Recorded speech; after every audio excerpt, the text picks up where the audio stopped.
Hello student, आपका स्वागत है हमारे YouTube channel Sharma study point में। और इस वीडियो में यहाँ पर लेके आए हैं बहुत इंपॉर्टेंट क्वेश्चन यहाँ पर है find x square plus 3x plus 2 बराबर 0। हमें इसमें x की वैल्यू निकालनी है, तो यहाँ पर कैसे सॉल्व करेंगे इसको यहाँ पर ध्यान से देखना है। यहाँ पर देखिए आप एक्स स्क्वायर के साथ जब भी हमें यहाँ पर 1 मानते हैं, जब भी 1 होता है तो यहाँ पर फैक्टर करना पड़ता है हमें लास्ट वाले नंबर का।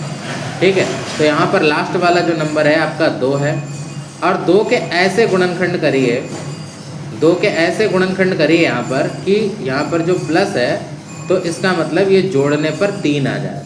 जोड़ने पर कितना आ जाए? 3 आ जाए। और अगर यहाँ पर माइनस होता तो हम ये कहते कि 2 के ऐसे गुणनखंड करिए कि यहाँ पर जो है माइनस करने पे 3 आ जाए। ठीक है, तो यहाँ पर हालांकि प्लस है तो हमें 2 के ऐसे गुणनखंड करना है कि जोड़ने पर 3 आ जाए। तो आप कहोगे कि कैसे आएगा, तो देखो आप 2 एकम कितना होता है? 2 होता है। 2 एकम 2 होता है। ठीक है, तो यहाँ पर 2 के अगर गुणनखंड माने तो यहाँ पर 2 हो गया और 1 हो गया। ठीक है, अब इन्हें आप जोड़ के देख लो क्या 3 आ रहा है, तो यहाँ पर जोड़ के देखो 2 प्लस 1, तो 2 प्लस 1 करेंगे यहाँ पर आ जाएगा आपका 3। ठीक है, तो यहाँ पर फैक्टर भी हो गया, 2 एकम 2 भी आ गया और इन्हें जोड़ने पर कितना आ गया? 3 भी आ गया। ठीक है, तो यहाँ पर हम यह लिखेंगे ध्यान से कितना एक्स स्क्वायर प्लस, अब 3 की जगह पर हम लोग लिख देंगे, यहाँ पर 3 की जगह पर क्या लिखेंगे हम लोग? 2 प्लस 1। क्या लिखेंगे? 2 प्लस 1 इंटू एक्स प्लस 2 बराबर 0। ठीक है, ये इस तरीके से।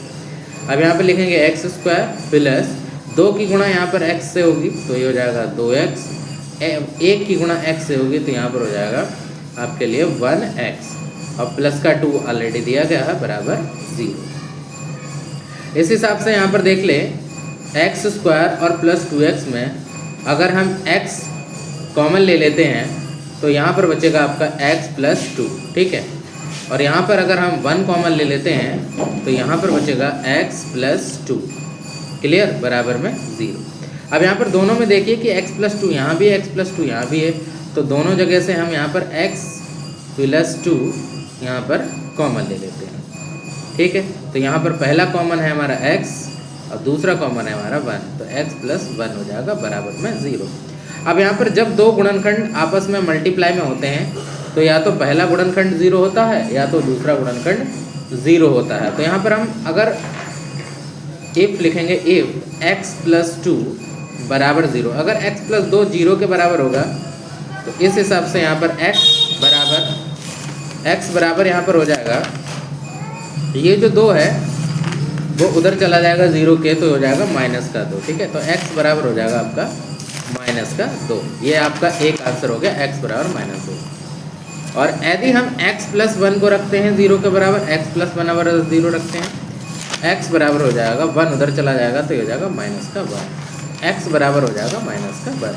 तो इस तरीके से यहाँ पर इसके जो है हमने समीकरण के गुणनखंड कर दिए हैं, x square plus 3x plus 2 के यहाँ पर गुणनखंड हमने कर दिए हैं। Thank you for watching this video.